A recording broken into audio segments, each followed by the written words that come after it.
MD Roni, MD Shahjahan, MD দেখলে আমার পায়ের রক্ত মাথায় উঠে যায়। এমডি মানে ম্যানেজিং ডিরেক্টর। কারণ আমি বিপদে পড়েছিলাম।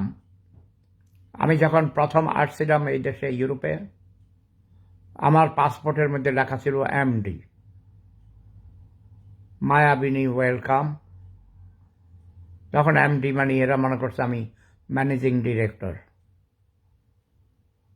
কি এক সমস্যা। পরে আমি এটা বাতিল করছি, এমডি বাতিল করাইছি। আবার পরে যখন নতুন পাসপোর্ট আনাইছি তখন এমডি পৃথিবীর কোথাও রাখে না ভাই। এই অশিক্ষিত মূর্খ বাঙালিরা কই থেকে আবিষ্কার করছে। আমাদের পূর্বপুরুষরা, শিক্ষকরা মোহাম্মদকে সংক্ষেপে এমডি লেখে। এসব বাতিল করতে হবে। আর এই দুলাভাই, আরবের যে কাহিনী, এটা কইছি না 2-3 দিন পর ঠান্ডা হয়ে যাবে, নতুন ইস্যু আসবে আবার। বুঝতে পারছ?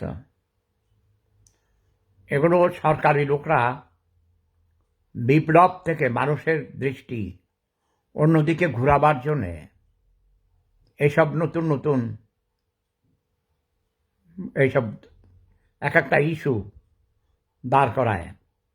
আরবের ইস্যু থেকে আমার কাছে সবচেয়ে বেশি আমি দুঃখ পেয়েছি, কষ্ট পেয়েছি মাহিয়া মাহি, নায়িকা, 9 মাসের অন্তঃসত্ত্বায় নারী, তাকে এয়ারপোর্ট থেকে অ্যারেস্ট করে নিয়ে তাকে জেল হাজতে নেয়া, সারাদিন জেলে রেখে তাকে পানীয় পান করতে দেয় নাই।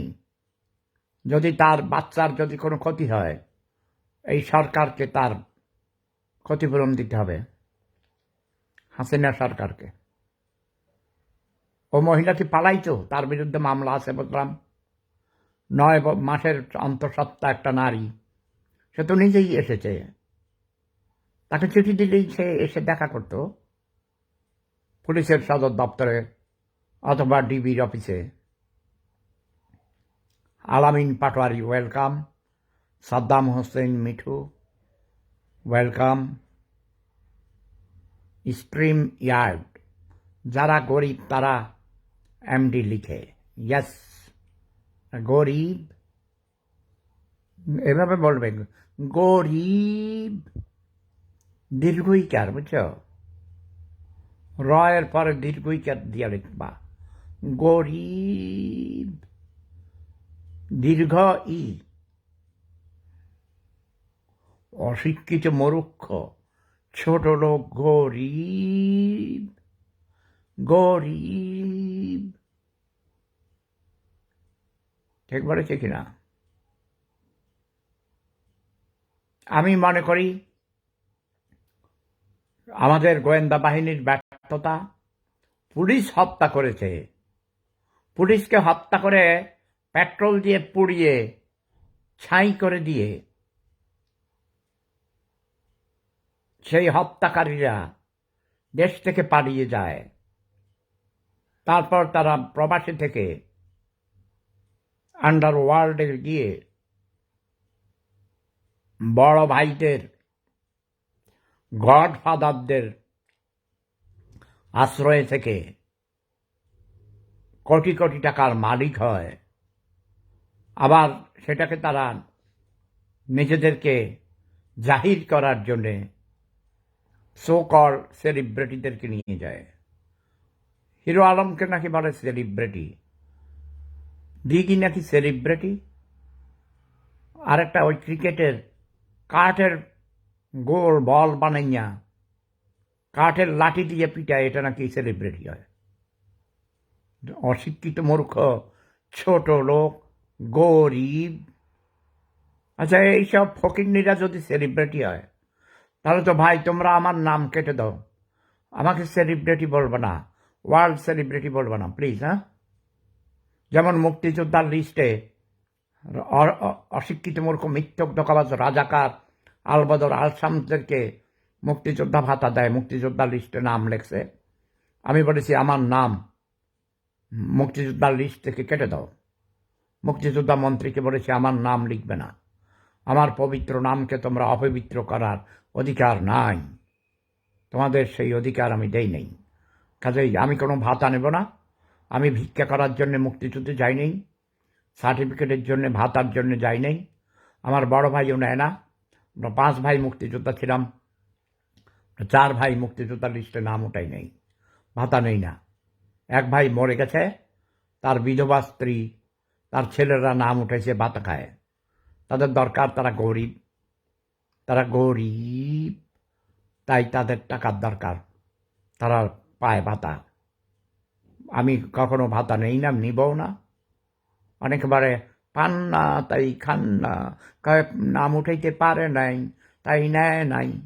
নাও, আমার নাম ছিল, প্রথম গ্যাজেটে আমার নাম ছিল, আমার সার্টিফিকেটও আছে, বাট আমি ভাতা নিব না।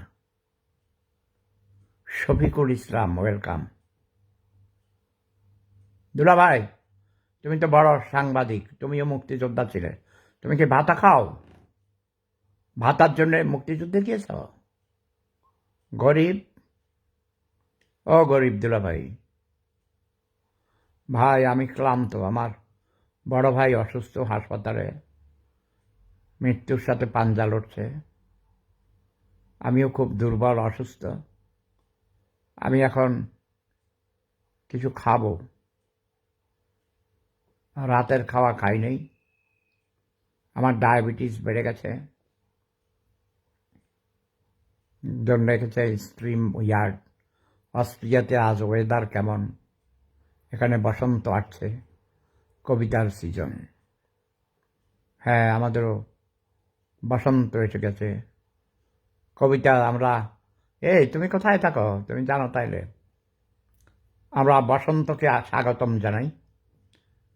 ওপেন এয়ারে কবিতা আবৃত্তি করি, আমরা বসন্তকে স্বাগতম জানাই। পৃথিবীর সকল ভাষার কবিদেরকে ইনভাইট করা হয় আমার স্বর্গে, খোলা আকাশের নিচে। Open air poem recitation, English poets অ্যাসোসিয়েশনের আমি একজন মেম্বার। সারা পৃথিবীর অনেক দেশের কবিরা আসে এবং বলা আছে অল ল্যাঙ্গুয়েজেস আর ওয়েলকামড। এবং আমি বাংলায় কবিতা পড়েছি, এখনও বিদেশিদের মনে আছে। কবিতার নাম বিপ্লব। ও আমাকে দেখলে হে বিপ্লব বিপ্লব কবিতা পড়েছি। আর আমার 2টা ইংরেজি কবিতা, সেগুলো আবার জার্মান করা হয়েছে। বাংলা কবিতা তো অগণিত আছে। তুমি কে গো? স্ট্রিম ইয়ার্ড, তুমি তো অনেক খবর জানো দেখি। আহা আজি এ বসন্তে কত ফুল ফোটে, কত ফাঁকি গায়, আহা আজি এ বসন্তে। আমার গলায় ঠান্ডা লেগে গেছে, বেশি কথা বলতে পারি না। সবাই ভালো থাকুন, সুস্থ থাকুন। প্রেম ধর্ম সেরা ধর্ম। Love is power.